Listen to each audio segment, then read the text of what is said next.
Welcome to Week 5 of the CHFL. I'm Chad Harmon, Commissioner of the League. Let's get down to business.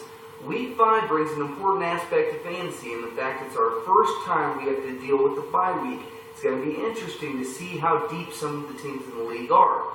With 8 teams in the league sitting at 2-2, it's still anybody's game. Let's dive into this week's game-by-game predictions.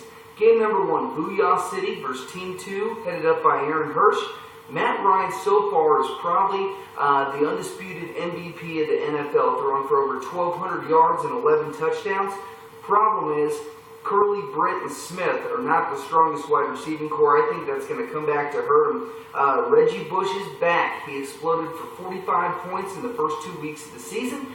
I think he comes out strong in Week 5. Brandon Marshall, Jordy Nelson, those are going to scare anybody's team. But I like Aaron Hirsch and Team 2 in the upset in first game of the week. Game 2, Thunder Buddies versus Team Lewis. The story of the year, as far as wide receivers, has to be Brian Hartline.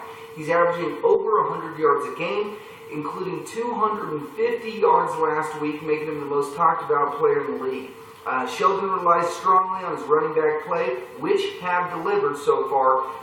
Kink in the armor for the Thunder Buddies is going to be the fact they're starting 3 players on the Chicago Bears defense. Great defense, but I'd like to see you diversify.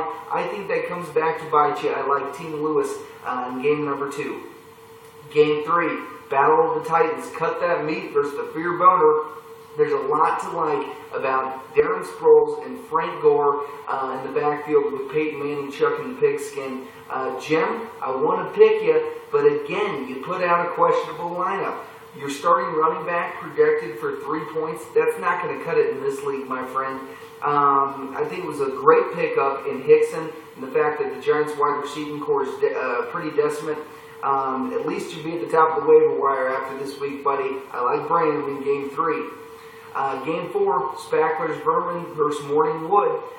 2 great lineups. Although Rob's 2-2, his lineup's going to scare anybody come playoff time. Brady finally started to play as good as he looks last week. Piercy Harvin and Julio Jones can be deadly.